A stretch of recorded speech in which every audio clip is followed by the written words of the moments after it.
بسم اللہ الرحمن الرحیم۔ محترم ناظرین، عام طور سے ہمارے معاشرے کے اندر قربانی کے موقع پر ایک بہت بڑی غلطی دیکھنے میں آتی ہے۔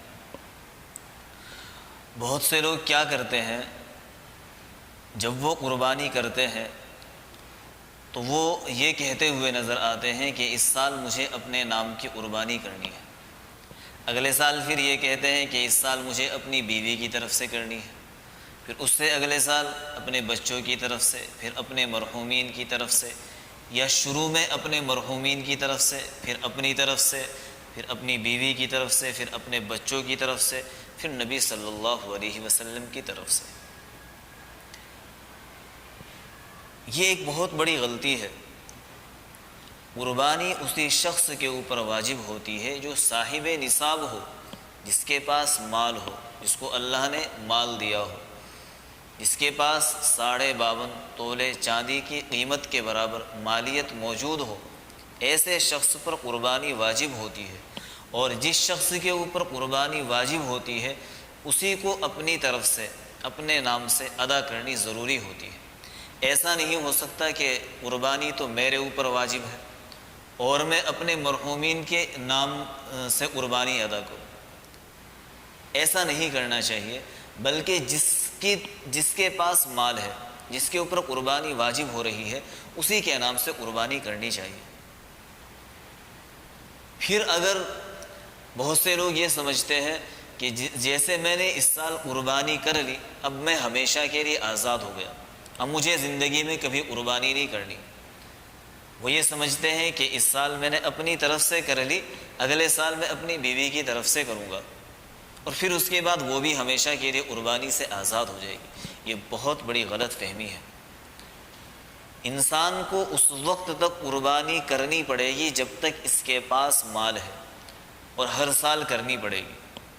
اگر بیوی کے پاس الگ سے مال ہے تو بیوی کو الگ سے قربانی کرنی پڑے گی۔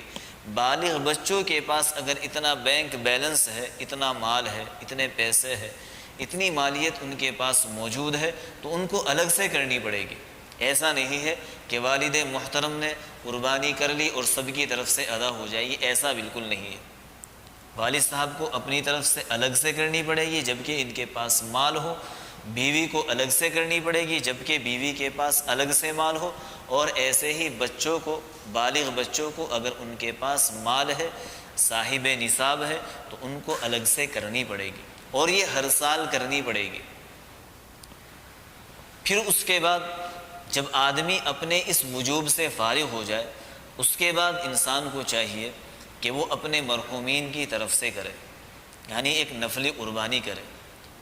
نبی صلی اللہ علیہ وسلم نے 100 اونٹ اللہ کے نام پر ذبح کیے ہیں۔ ہمیں بھی چاہیے کہ ہم اپنے مرحومین کی طرف سے خوب ذوق اور شوق کے ساتھ قربانی کریں، اور محسن اعظم حضرت محمد صلی اللہ علیہ وسلم کی طرف سے بھی ضرور قربانی کریں، کیونکہ نبی صلی اللہ علیہ وسلم نے ہمیں کسی بھی موقع پر نہیں بھلایا۔ آج امت کا یہ حال ہے کہ وہ اپنی طرف سے ہی قربانی کرنے میں 100 دفعہ سوچتے ہیں کہ کرنی ہے یا نہیں۔ کرنی پڑے گی، اگر نہیں کریں گے تو اللہ کی نظر میں بہت بڑے گنہگار ہوں گے۔ نبی صلی اللہ علیہ وسلم امت پر اس قدر شفیق ہے، مہربان ہے، بہت زیادہ آپ علیہ الصلاۃ والسلام اپنی امت سے پیار کرتے تھے، لیکن ایک ایسا شخص جو قربانی نہیں کرے گا جبکہ اس کے پاس مال ہو، تو اللہ کے نبی علیہ الصلاۃ والسلام نے فرمایا کہ ایسا شخص ہماری عیدگاہ کے قریب بھی نہ آئے۔ کتنی بڑی بات ہے، اور کس قدر اللہ کے رسول ناراض ہے۔ لہٰذا ہمیں چاہیے کہ پہلے تو ان غلط فہمیوں سے باہر آئے، جس کو بھی اللہ نے مال دیا ہے اس کو اپنی طرف سے قربانی ضرور کرنی پڑے گی، اور پھر اس کے بعد جب سب کی طرف سے قربانی ادا ہو جائے، نبی صلی اللہ علیہ وسلم کی طرف سے بھی ضرور قربانی کرے، اور خوب شوق سے کرے، خوب ذوق سے کرے، کیونکہ اس دن جو قربانی کا دن ہے، عید الاضحیٰ کا دن ہے، حدیث کے اندر آتا ہے کہ اللہ تبارک و تعالیٰ کو اس دن جو بندے کا سب سے زیادہ محبوب عمل ہے، جس عمل سے اللہ سب سے زیادہ پیار کرتے ہیں، اور جس عمل کے ذریعے انسان کو اللہ کی قربت مل جاتی ہے، وہ عید الاضحیٰ کے دن قربانی والا عمل ہے۔ یہ ساری باتیں سننے کے بعد ہمیں چاہیے کہ ہم خوب شوق سے قربانی کریں، دوسروں کو بھی ترغیب کریں دے اور آئندہ کے لیے بھی نیت کریں۔ اللہ عمل کی توفیق عطا فرمائے۔